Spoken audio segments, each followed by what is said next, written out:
Assalamualaikum warahmatullahi wabarakatuh. Perkenalkan, nama saya Dila Hauraina Zahra dengan NIM 192231130.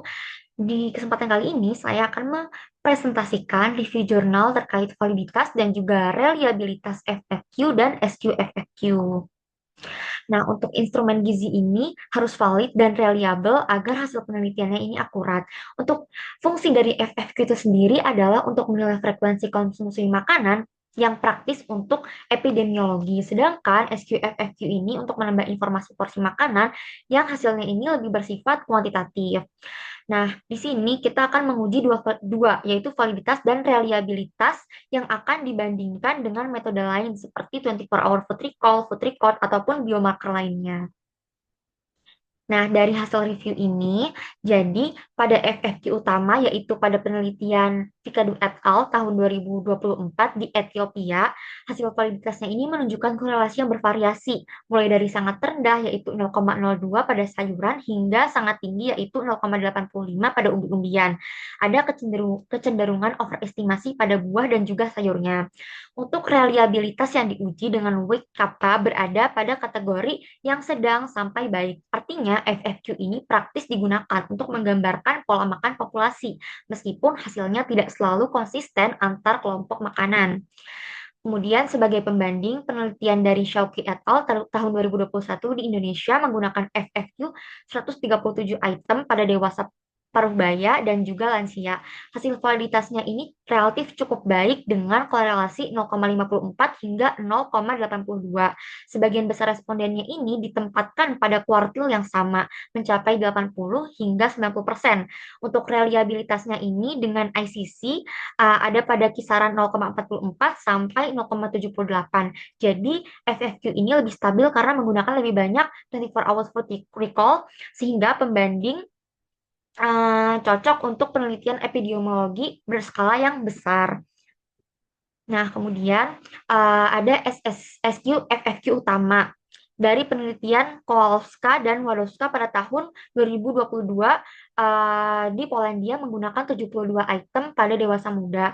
Untuk hasil validitasnya ini cukup rendah, antara minus 0,02 hingga 0,39. Namun, setelah disesuaikan dengan energi, nilainya meningkat hingga 0,55. Untuk reliabilitasnya ini sangat baik dengan korelasi sperma mencapai 0,88 dengan ICC hingga 0,93. Jadi, instrumen ini memiliki reproducibility yang tinggi dan dapat dipercaya untuk mengurutkan asupan zat gizinya. Nah, kemudian untuk SQ-FFQ pembandingnya ini berasal dari penelitian India et al. Pada tahun 2021 di Surabaya, khususnya untuk mengukur asupan kolesterol pada lansia. Untuk hasil validitasnya ini cukup baik karena tidak ada perbedaan yang signifikan dibandingkan dengan food diary selama 6 hari. Untuk reliabilitasnya ini diuji dengan ICC sebesar 0,609 dengan Cronbach alpha yaitu 0,757 yang menunjukkan konsistensi yang memadai. Jadi meskipun instrumen ini sangat singkat tetapi efektif untuk digunakan menilai nutrien spesifik pada kelompok tertentu. Kemudian untuk perbandingan dan pembahasannya, jadi aspek dari FFQ ini sendiri untuk fokusnya lebih ke frekuensi dan juga konsumsi saja. Sedangkan SQFFQ ini terkait frekuensi dan juga porsi makanannya.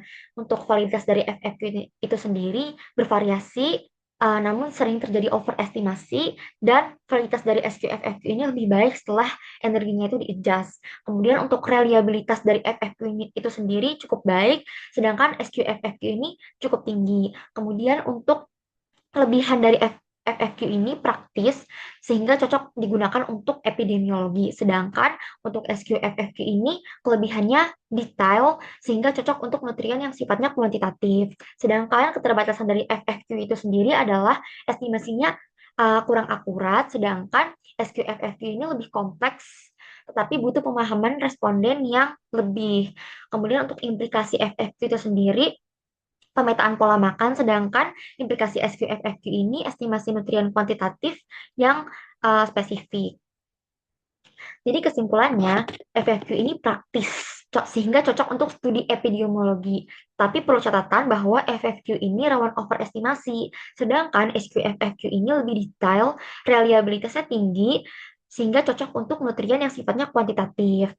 Nah, tapi perlu catatan juga bahwa hasil ini dipengaruhi oleh populasi dan juga item dan juga metode pembandingnya.